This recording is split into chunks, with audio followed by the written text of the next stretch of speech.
Corona virus کی situation میں روزہ رکھنے کا کیا حکم ہے؟ کیا ایک شیعہ لڑکی کسی سنی لڑکے سے شادی کر سکتی ہے؟ اور اپنا جائز حق لینے کے لیے کیا رشوت دے سکتے ہیں؟ ان سوالوں اور اس کے علاوہ اور بھی سوالوں کے جوابات کو جانیے اس ایپیسوڈ میں۔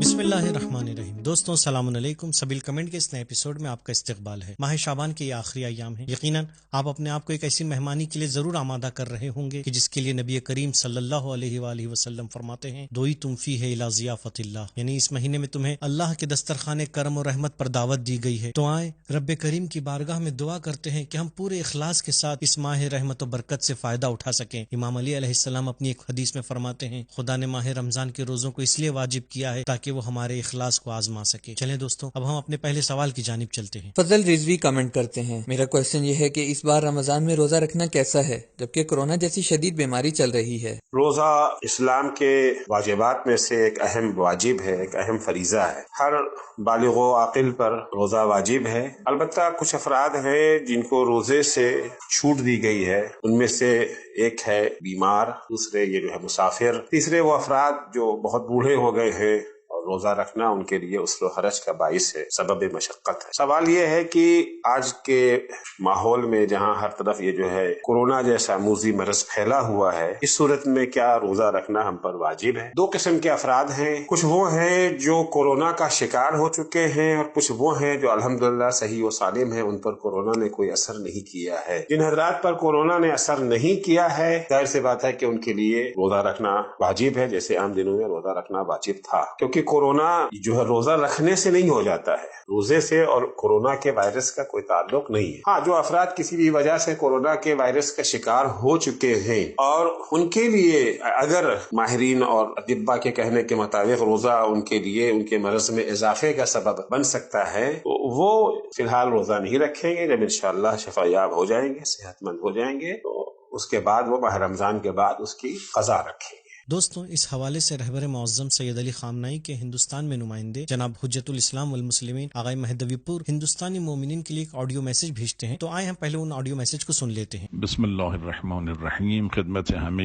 ہندوستان کے تمام محترم علماء، مبلغین اور خطباء کی خدمت میں سلام عرض کرتا ہوں۔ جیسا کہ آیت اللہ العظمیٰ سیستانی حفظہ اللہ کی طرف سے کورونا وائرس کی وجہ سے ماہ رمضان میں روزہ رکھنے کے سلسلے میں استفتاء کا جواب نشر ہوا ہے، اور اسی کے پیش نظر ہندوستان سے مجھے بھی مختلف فون اور میسیجز آئے ہیں کہ اس سلسلے میں حضرت آیت اللہ العظمیٰ سید علی خامنائی کا کیا فتویٰ ہے، تو میں اپنے اوپر لازم جانتا ہوں کہ اس سلسلے میں وضاحت کر دوں، اور وہ یہ ہے کہ تمام مراجع کرام کے فتوے کے مطابق اگر کوئی شخص ماہ رمضان میں روزہ رکھنا چاہتا ہے اور اسے جسم میں ضرر کا احتمال ہو یا کورونا یا کسی دوسری بیماری میں مبتلا ہونے کا خطرہ ہو اور یہ خطرہ معقول بھی ہو، تو اس پر ماہ رمضان کا روزہ واجب نہیں ہے، اور ماہ رمضان کے بعد خطرے کے برطرف ہونے کے بعد اس کی قضا انجام دے گا۔ اگرچہ توجہ رہے تو وہ احتمال معقول ہونا چاہیے، جیسے ڈاکٹر اس کو روزے سے منع کرے یا اسے خود قوی احتمال ہو، صرف فہم اور خیال کافی نہیں ہے۔ اور موجودہ صورتحال میں ڈاکٹرز کا کہنا ہے کہ اگر کوئی سالم ہے اور اسے کورونا نہیں ہے تو روزہ رکھنے میں حرج نہیں ہے، لیکن تمام احتیاطی تدابیر کی رعایت کرنا ضروری ہے۔ البتہ وہ افراد جو شوگر یا ہارٹ کے مریض ہیں انہیں احتیاط کرنا چاہیے، کیونکہ ممکن ہے روزہ رکھنا ان کے لیے نقصان دہ ہو، اگرچہ اس سلسلے میں بھی انہیں ڈاکٹرز کی طرف رجوع کرنا چاہیے۔ اگر وہ کہے کہ روزہ رکھنے میں خطرہ ہے تو روزہ نہ رکھے اور بعد میں اس کی قضا کر لے۔ خلاصہ یہ کہ اگر ڈاکٹرز کہے یا خود انسان اس نتیجے پر پہنچے کہ روزہ اس کے لیے نقصان دہ ہو سکتا ہے تو اسے روزہ نہیں رکھنا چاہیے اور بعد میں اس کی قضا کرنا چاہیے۔ اس کے علاوہ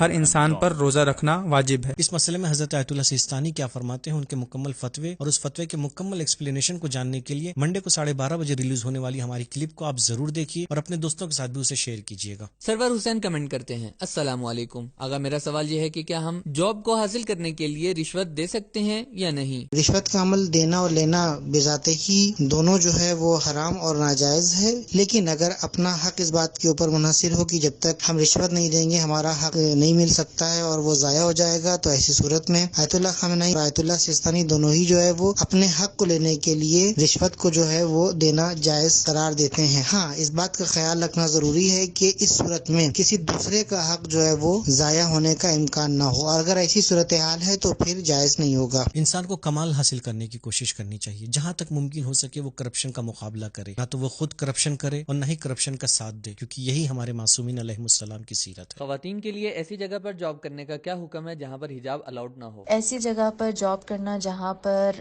حجاب کے لیے مسئلے ہوں تو ایسی جاب کسی بھی صورت ریکمینڈڈ نہیں ہے. اور حجاب کی بات کو سن کر اندازہ ہوتا ہے کہ کوئی خاتون ہے. اگر خاتون کفیل خانوادہ نہیں ہے، یعنی گھر کو چلانے والی نہیں ہے، تو پھر یعنی صرف سپورٹ کرنے کے لیے یا ایک ایکسٹرا کچھ کمائی آ جائے اس نیت سے کی جائے تو پھر خواتین کے لیے تو ایسی جاب مناسب نہیں ہے، بلکہ وہ ایسی جگہ پر نوکری کرنے کو ترجیح دیں جہاں پر ان کے تمام معاملات بالخصوص شرعی معاملات اور اخلاقی معاملات جو ہیں وہ درست رہیں. نسرین رضوی کمنٹ کرتی ہیں، شیعہ لڑکی کا سنی لڑکے سے شادی جائز ہے؟ اس پر ویڈیو ہو تو بتائے. شیعہ اور سنی مذہب کے دو لوگوں کا آپس میں رشتے ازدواج میں منسلک ہونا یا شادی کے بندھن میں بندھ جانا، اس سلسلے میں اگر شیعہ لڑکا ہے اور سنی لڑکی ہے تو اس میں کوئی دو رائے نہیں ہے کہ ایسی شادی ہو سکتی ہے. لیکن اگر لڑکی شیعہ ہے اور لڑکا سنی ہے تو پھر یہاں پر مراجع اور علماء کا نظریہ یہ ہے کہ اگر شیعہ لڑکی کو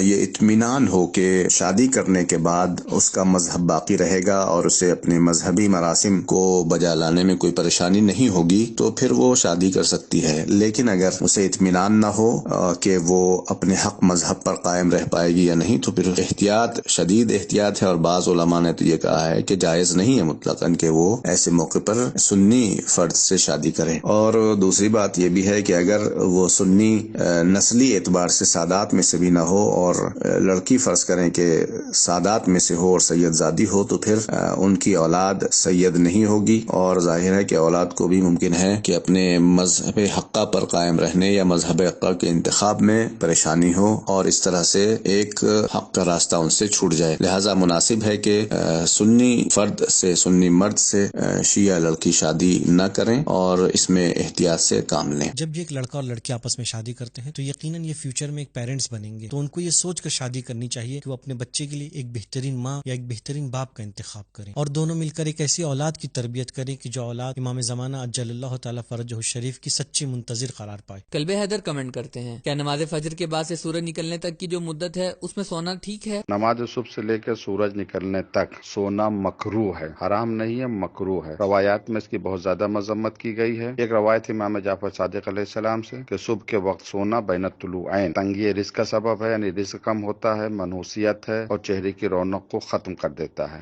صبح کے وقت جاگنا یہ عمر میں برکت، رزق میں برکت اور اس کے بہت زیادہ فائدے ہیں، صحت اور تندرستی بھی ملتی ہے. اس وجہ سے بین الطلوعین نہیں سونا چاہیے. جب سورج نکل جائے اس کے بعد سو سکتے ہیں، مگر یہ سونا فقہا کے نزدیک مکروہ ہے، حرام نہیں ہے. اور اس مکروہ کا نقصان انسان کو اٹھانا پڑتا ہے تو اس سے بچنا چاہیے. سید عامر عباس کمنٹ کرتے ہیں، سلام، میرا ایک سوال ہے کہ اگر کوئی نماز جمعہ کے خطبے سے پہلے آ جائے تو اس پر واجب ہے کہ وہ نماز احتیاط پڑھے، اور اگر نماز جمعہ کے خطبے کے درمیان آ جائے وہ نماز احتیاط پڑھے؟ اس حوالے سے وضاحت کریں. نماز جمعے میں سیستانی اور خامنہئی دونوں کے فتوے کے مطابق اگر کوئی خطبے کے دوران نہیں پہنچ پاتا ہے اور لیکن وہ اصل نماز میں پہنچ جاتا ہے تو اس کی نماز صحیح ہو جائے گی. ایک دوسری بات یہ کہ نماز احتیاط کا پڑھنا واجب نہیں ہے. آغا سیستانی اور رہبر دونوں نے اجازت دی کہ نماز جمعے کے بعد اگر کوئی نماز ظہر احتیاط پڑھنا چاہے تو پڑھ سکتا ہے، لیکن اس کے لیے یہ شرط نہیں ہے کہ وہ خطبے کے پہلے آیا ہو یا خطبے کے دوران آیا ہو یا نماز سے پہلے آیا ہو. اگر کوئی شخص خطبے میں شریک نہیں ہوتا ہے، نہیں ہو پاتا ہے، گرچہ اگر ہو پاتا ہے تو ضرور خطبے میں شریک ہوں، مستحب تاکید ہے اور وہ نماز کا حصہ ہے. لیکن اگر کوئی خطبے میں نہیں شریک ہو پاتا ہے تو اس کی نماز باطل نہیں ہے. وہ اگر صرف 2 رکعت نماز جو جمعے کی ہوتی ہے اس میں شریک ہو جاتا ہے تو وہ 2 رکعت نماز اس کے لیے ظہر کے ساقط ہونے کے لیے کافی ہے. لیکن اگر اس کے باوجود بھی اگر وہ احتیاط کی بنا پر ظہر کی نماز پڑھنا چاہتا ہے تو پڑھ سکتا ہے، کوئی حرج نہیں ہے. ظاہر یہ سوال عام دنوں کے لیے تھا. آج لاک ڈاؤن کے حالت میں نماز جمعہ اکثر شہروں میں ملتوی ہے. نماز جمعہ کی بہت اہمیت ہے. روایتوں میں اسے حج فقراء کا نام دیا گیا ہے. پیغمبر اکرم صلی اللہ علیہ وآلہ وسلم فرماتے ہیں 4 لوگ ایسے ہیں کہ جو اپنی زندگی کا آغاز نئے سرے سے کرتے ہیں، یعنی ان کے تمام گزشتہ گناہ معاف ہو جاتے ہیں. ان میں سے ایک وہ ہے کہ جو نماز جمعہ پڑھ کر واپس آتا ہے. دوستو، اسلام میں نماز جمعہ کی بہت اہمیت ہے. اس کی ایک وجہ یہ ہے کہ جب مومنین آپس میں ملتے ہیں تو وہ اپنے سماج کی مشکلوں کے بارے میں گفتگو کرتے ہیں اور اس کا رائے حل نکالنے کی کوشش کرتے ہیں. کیا یوٹیوب چینل سے آنے والے پیسے حرام ہیں؟ جیسے ہم نے کوئی چینل بنایا ہو کامیڈی کا، پھر اس سے پیسے آنے لگے، کیا وہ پیسے حرام ہیں؟ کیا سمپل کامیڈی ویڈیو بنانا غلط ہے؟ آپ کے سوال کو 3 حصوں حصوں میں یا 3 الگ الگ سوالوں میں تقسیم کیا جا سکتا ہے۔ پہلا سوال یوٹیوب کے بارے میں ہے۔ اس کا جواب یہ ہے کہ کسی بھی فقیہ کی نظر میں انٹرنیٹ یا ورچوئل پلیٹ فارم یا سوشل نیٹ ورک کا استعمال خود اپنی ذات میں حرام نہیں ہے، اس لیے یوٹیوب کا استعمال بھی حرام نہیں ہے۔ دوسرا سوال یہ ہے کہ اگر یوٹیوب کا استعمال جائز ہے تو کیا اس کے ذریعے پیسے کمانا بھی جائز ہے یا نہیں؟ اس سوال کا جواب اس ٹاپک سے ریلیٹڈ ہے کہ آپ اس پلیٹ فارم کے ذریعے کیا دکھا رہے ہیں اور کس طرح کا کانٹینٹ پبلش کر رہے ہیں۔ اگر آپ کا کانٹینٹ ایک حلال اور جائز کانٹینٹ ہے تو اس کے ذریعے کمائے ہوئے پیسے بھی حلال ہیں، اور اگر کانٹینٹ ہی حرام ہے تو حرام کے ذریعے کمائے ہوئے پیسے بھی حرام ہی ہیں۔ حرام کانٹینٹ کی مثال گانا، بیہودہ ویڈیوز، اینٹی اسلامک باتیں وغیرہ ہیں۔ تیسرا سوال یہ ہے کہ کیا کامیڈی کے ذریعے پیسہ کمایا جا سکتا ہے؟ اس کا جواب یہ ہے کہ اگر وہ کامیڈی حلال کامیڈی ہے، یعنی اگر اس میں گالی گلوچ، فحش و فحشا، کسی کی توہین، غیبت یا کوئی اور برائی نہیں ہے، اور اس کے بجائے لوگوں کے لیے ایک پیغام ہے، ایک اچھا میسج ہے، یا پھر کسی سوشل ایشو کا سلیوشن ہے، تو اس صورت میں وہ کامیڈی بھی حلال ہے اور اس کے ذریعے کمائے ہوئے پیسے بھی حلال ہیں۔ ایک آخری اور اہم پوائنٹ یہ ہے کہ اپنے یوٹیوب چینل پر حرام پروڈکٹس جیسے شراب یا حرام ویب سائٹس جیسے ڈیٹنگ سائٹس کا پروموشن اور ایڈورٹائزمنٹ کرنا اور اس کے ذریعے پیسے کمانا بھی حرام ہے۔ تو اگر کسی کی یوٹیوب چینل پہ ایسے ایڈز دکھائے جاتے ہیں اور اسے ان کے لیے پیسہ ملتا ہے تو وہ پیسہ بھی حرام ہے۔ دوستو، سبیل کمنٹ کا اگلا ایپیسوڈ ایک اسپیشل ایپیسوڈ ہے۔ اس ایپیسوڈ میں ہم ماہ رمضان کے متعلق جو عموماً سوال کیے جاتے ہیں صرف انہیں شامل کریں گے۔ تو اگر آپ کو ماہ رمضان کے متعلق کوئی سوال پوچھنا ہے تو ہمیں کمنٹ کریں، ہم ان کا عالم دین سے جواب دریافت کریں گے۔ یہ تھا ہمارا آج کا ایپیسوڈ۔ امید کرتے ہیں آپ کو ہمارا ایپیسوڈ پسند آیا ہوگا۔ اگلے ہفتے پھر ملیں گے۔ خدا حافظ، شکریہ۔